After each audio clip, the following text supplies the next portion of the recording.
We kind of knew what we were getting ourselves into. Once we take contact, it's kind of like, here we go again. Sometimes it doesn't even seem real. About a 4-hour firefight. Operation Apache Snow 2. The mission that day was to disrupt the enemy within that area.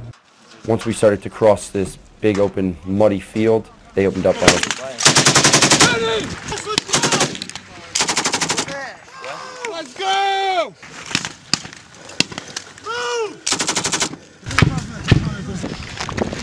We were about 200 meters in and started catching a good sporadic fire.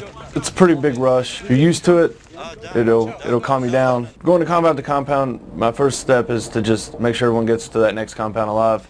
They know I wouldn't lead them in the wrong direction. Go down the wall. Let's go!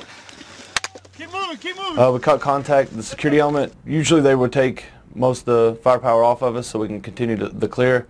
But we were getting hit from 3 different directions, so we had to continue and help the security element out.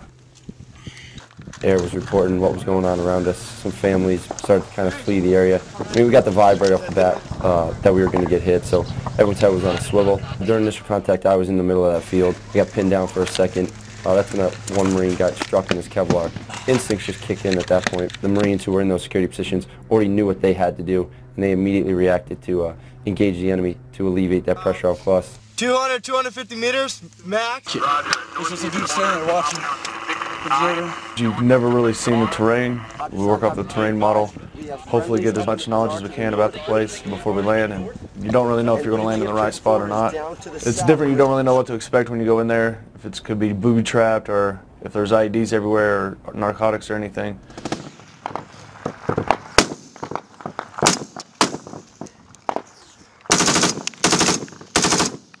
Rounds of bouncing off guys' protective armor. We took a casualty. At that point, they immediately responded with what they were supposed to do. Marines ran out into the open, dragged him to safety while other ones were suppressing, and their actions saved that Marine's life.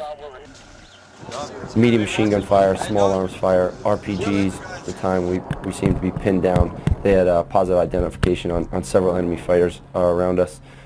The second we took contact, they immediately kicked in and reacted. They don't know exactly where all of us are, so which allows our geometry to fire as long as we're tracking where everyone is to kind of isolate their positions and then neutralize some of the enemy, which obviously we did plenty that day.